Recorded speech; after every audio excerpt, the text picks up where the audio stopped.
Welcome to The Ambitious Introvert, the leading growth and development podcast for the estimated 56% of us who recharge by going inwards. Our purpose is to help you manage your social battery and own your energy so you can reach your true potential in your business, your career, or your life. I'm your host, Emma-Louise Parks, a former air traffic controller, entrepreneur, and a success coach with over 15 years experience. I've supported hundreds of introverts like you who dream big and are ready to take action towards making those dreams a reality without compromising their energy in the process. Each week, my guests and I will be sharing tips, tricks, and hacks on how to build your resilience, master your mindset, and cultivate self-leadership. Skills that will help you reach your goals without trying to be someone that you're not. We'll also be sharing valuable lessons and insights from our own personal experiences, all focused on one thing, helping you own your energy to reach your potential.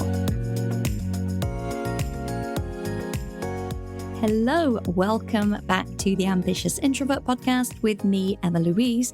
And in this solo episode, I am going to be diving a little bit deeper into the differences between some of the types of support that we may seek out while we are concentrating on our own personal and professional growth. And this is something that I've had many discussions with other practitioners, other coaches, other people, selling different types of services, also with clients, if they are business owners and they're talking about what do I actually call myself?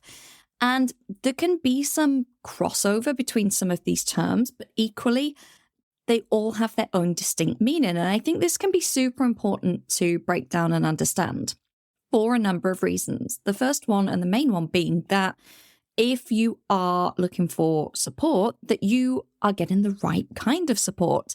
So when you can reflect and look at where the gaps are, like what do I need to help me to be able to reach my goal, reach my potential, feel better about this, you can look and go, oh, it's like a knowledge gap, so I need this, or oh, it's a confidence gap, so I need this, etc. So I'm going to be running through the main differences between a therapist, a coach, a mentor, and a consultant in this episode. Now, some people, myself included, will wear a number of these hats, and it may be that they offer different services and they're wearing a specific hat for that service. So I am a certified coach. I'm also a certified business consultant, and I could mentor someone who wanted to follow the same business path as me because I'm giving them my experience. So it's just really important to make these distinctions, like I say, so that you get exactly the type of support that you are looking for. So without further ado, let's dive a little bit deeper into each one and what it actually means. So first, the role of a therapist. Therapists are trained mental health professionals. Okay, so this is a huge distinction straight away. If someone's calling themselves a healer or a coach online, and they're talking about some of the things that therapy covers, be very sure that if you are going to work with this person and get support from them, that they are fully equipped and able to offer therapy services. So therapy is around healing and emotional wellness. So they are trained professionals, as I say, and they focus on mental and emotional well-being. The biggest advantage of therapy for many people is it gives them space to actually explore and understand their thoughts, their emotions, why they act the way they do, why they feel the way they do, and to be able to have that space and process that helps promote healing and obviously their own self-awareness and personal development.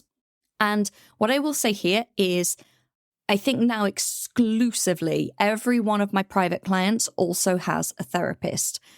Coaching and therapy go so well together because coaching is so future focused. But if there are things in your past or things that you're carrying through trauma or lack of confidence or any of these things, that is not something for a coach, that's something for a therapist. So actually, this juxtaposition of someone helping you delve into your past and someone helping you map out your future can be super powerful. So what would be the key indicators that therapy could be the right kind of support for you? So if you are experiencing emotional challenges, so including, but obviously not confined to, things like anxiety, depression, trauma. Maybe you may not even recognize it as those things if you've not been diagnosed, but you may have anxious feelings. You may feel something is off. And a therapist can provide the right kind of support for you to understand what is going on there and to be able to work through it. Therapy is also great for self-reflection. So wherever you are on your own growth journey, things will come up that you will not necessarily be able to see, and having a space where you've got someone that can just give you that opportunity to explore your thoughts, understand what's going on, and maybe offer reflections back to you about patterns that you have or language that you're using is so powerful for your own growth. And also for mental health concerns, so kind of ties in with the emotional challenges in point 1. If there is a need for diagnosing, managing, and improving mental health conditions, then a therapist out of these 4 practitioners is the right person to talk to about that. Like I say, many people in the online space saying that they can help with certain things. Just check credentials, because I would entrust my emotional and mental health well-being to a therapist. Okay, so number 2, coach. I started as a coach. Like I say, there are some of the hats that have come with that, but let's talk about pure coaching in that capacity. And Google told me that coaches offer goal-oriented guidance, which I think is a good way to describe it. I would also say that they offer questions for the coachee to be able to reflect on and grow. So coaches work with individuals and help them identify and achieve specific goals. And they can do this through guidance, through support, through accountability, through focusing on gaps that someone might have in their mindset, maybe a gap in confidence. Coaches can help people to identify that and then work towards that future goal. So goals are a big piece of coaching. It's huge. Whether that is that you go to a coach and you already know what you want to achieve and you're like, but I need some accountability to get there, or I need to believe in myself a little more to get there. So I want a coach to help me see how brilliant I am and see where I've got thoughts that are not supporting me reaching this goal. Or maybe you go to a coach and you're like, I'm just a little bit stuck. Like I feel a bit directionless and I want to craft some goals. I want to get clear on what I actually want to achieve and then start working towards it. So that can be advancing your career, growing your business. It can be personal growth. It can be all kinds of things. Now, coaching is also really action oriented. So there will be specific actions that your coach will recommend you do, whether that is around your mindset and confidence, whether it's strategic action towards your goal, but probably a combination of both.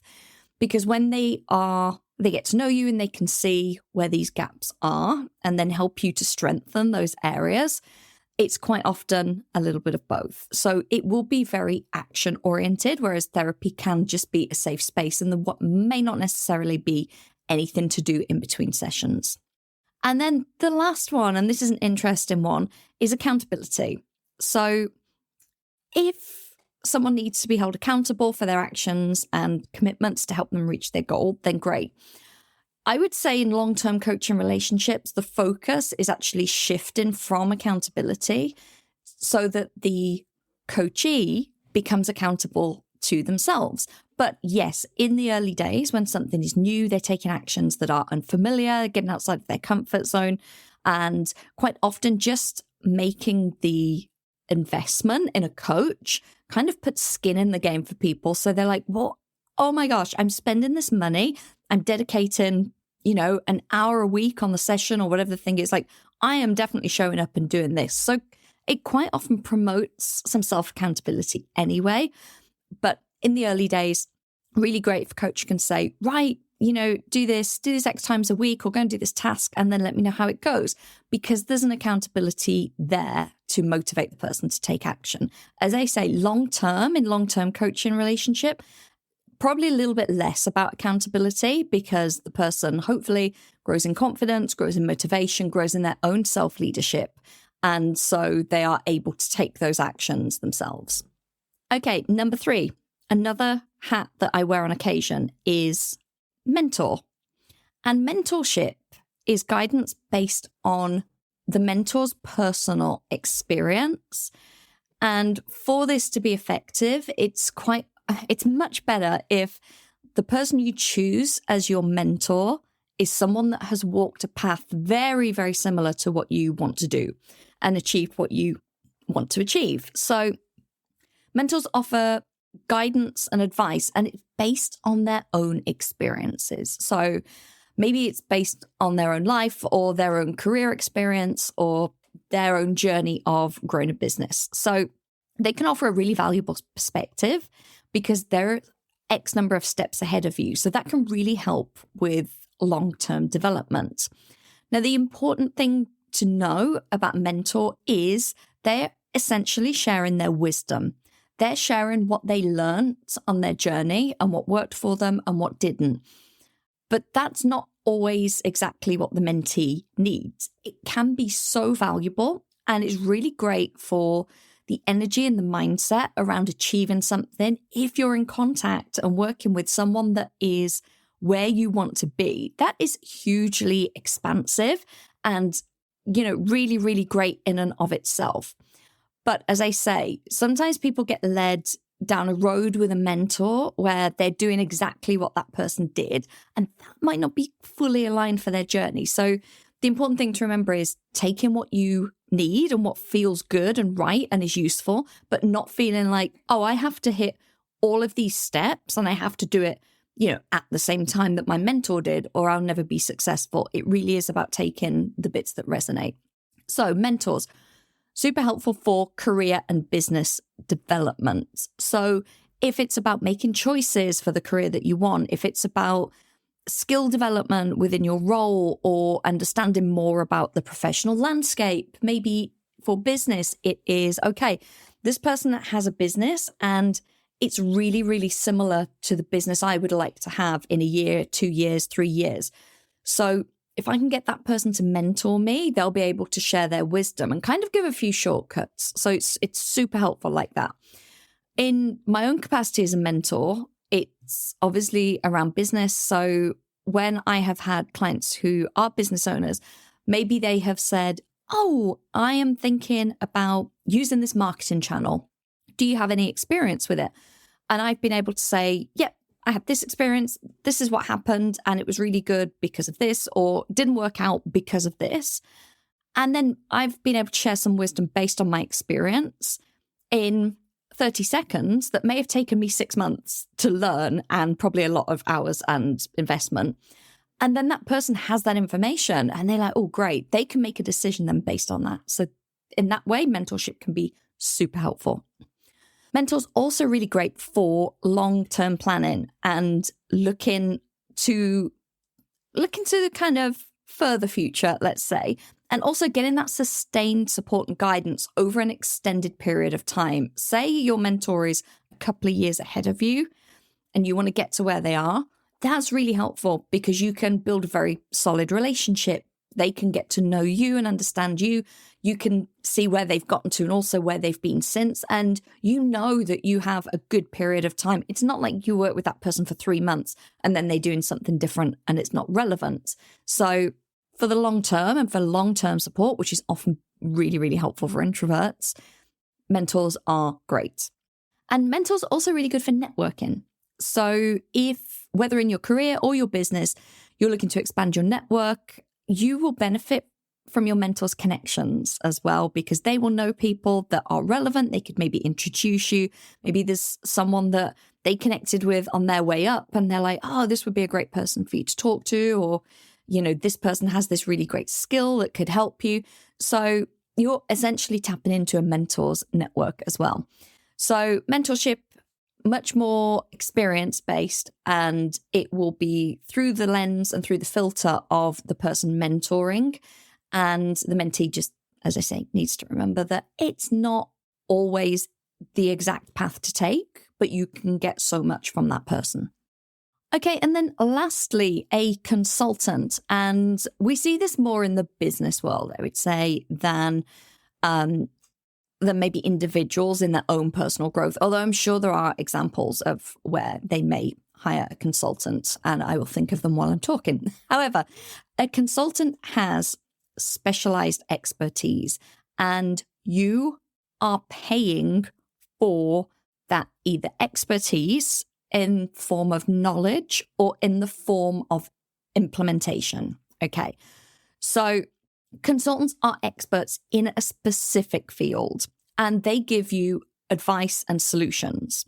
So you would hire a consultant, as an expert where there is a gap in your knowledge or there is a gap in your strategy. And they would come in and they would say, you need to do A, B, and C. And then, like I say, some consultants will actually implement it and do it for you. Some consultants, a lot of consultants will go, here is the solution. There you go, and hand it to you for you to implement. So let me think of an example in my business. So let's say that in my business, I had a problem with email marketing. Let's say I have a really great funnel set up and everything else, social media, podcast, everything's great, but there's a gap there with email marketing. Let's say I don't know really how to do it. I don't know if I'm making the most of it. I don't seem to be getting a return on it. I could hire an email marketing consultant, and that person would come in and they would go into my email marketing platform. They would look at my emails. They would look at my open rates. They would look at my click rates. They would look at how many subscribers I got, how many people are unsubscribing. They would look at the content I was sending, all of this. And then they would give me a recommendation. So they would give me a report that would say something like, based on everything, we recommend that you send 2 emails a week. We recommend that you focus on this. We recommend that you set your email subscribers up like this.